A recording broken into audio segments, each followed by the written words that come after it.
হেমলতার দুটো হাত নেতিয়ে আছে মাটির উপর। পূর্ণা খেয়াল করে হেমলতার হাত দুটো কাঁপছে। চেষ্টা করছে পদ্মজাকে জড়িয়ে ধরার, কিন্তু পারছে না। তাহলে কি পদ্মজাকে চিনতে পেরেছেন? পদ্মজা কাঁদতে থাকলো। অনেক অনেক কিছু বলেছে, কারো কথা কানে ঢুকছে না। শুধু বুঝতে পারছে এই পৃথিবীর বুকে থেকে তার মা হারিয়ে যাচ্ছে। হারিয়ে যাচ্ছে হেমলতা, হারিয়ে যাচ্ছে তার কল্পনার রাজ্যের রাজরানী। স্বপ্ন তো সব পূরণ হয়নি, এ তো কথা ছিল না। তবে কেন এমন হচ্ছে? পদ্মজার বুক ছিঁড়ে যাচ্ছে, যন্ত্রণায় সারা শরীর বিষিয়ে যাচ্ছে। কাপা ঠোঁটে হেমলতার পুরো মুখে চুমু খেলো পদ্মজা। ভারী করুণ ভাবে বলল, ও আম্মা, কোথায় হারালো তোমার তীক্ষ্ণ দৃষ্টি, ঝাঁঝালো কণ্ঠ? কেটে যায় অনেকটা মুহূর্ত। কাছের মানুষেরা ছাড়া আর কেউ নেই, কারো মুখে রানী। হেমলতার মতোই সবাই বাকহীন, স্তব্ধ। কেউ খায়নি, বাসন্ত গুপ্ত ব্যথা নিয়ে রেঁধেছেন। প্রেমা প্রান্ত আমির ছাড়া কেউ খেলো না। পদ্মজাকে অনেক জোরাজুরি করেছে আমির, পদ্মজা খেলো না। আমিরও আর ঘাটলো না।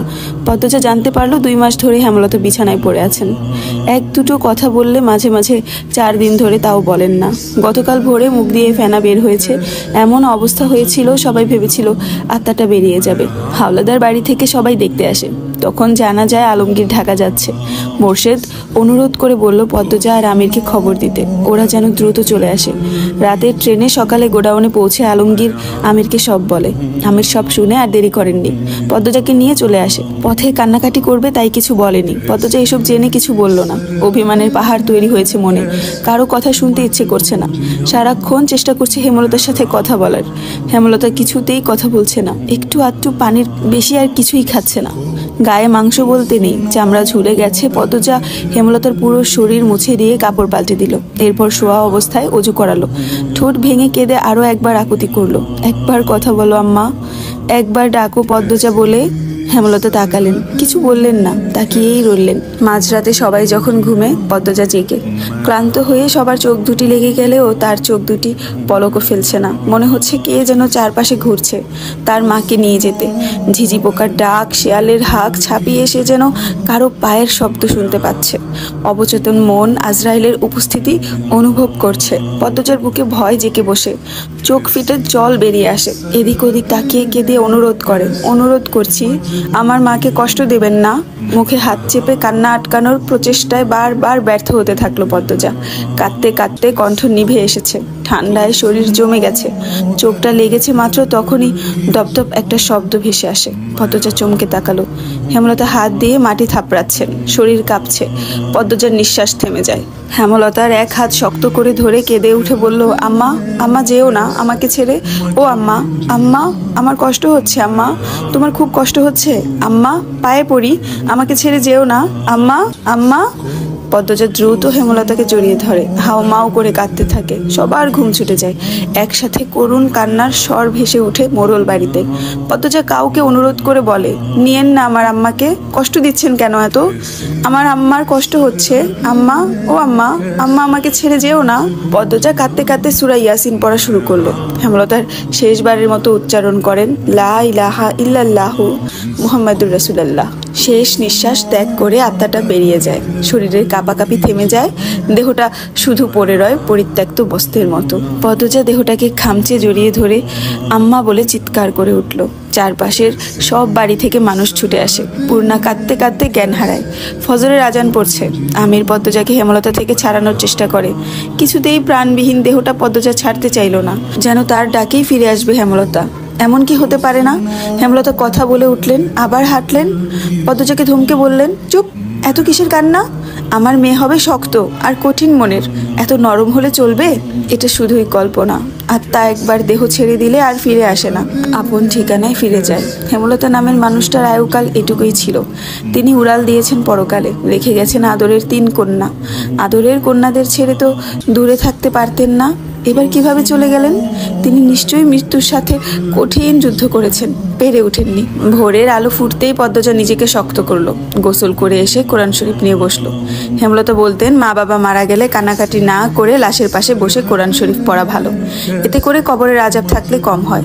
এই কথার কোনো সত্যতা নেই, তবে অনেক গ্রাম অঞ্চলের মানুষ এই কথাটি মনে প্রাণে বিশ্বাস করে। প্রতিটা অক্ষর পড়ছে আর কাঁদছে।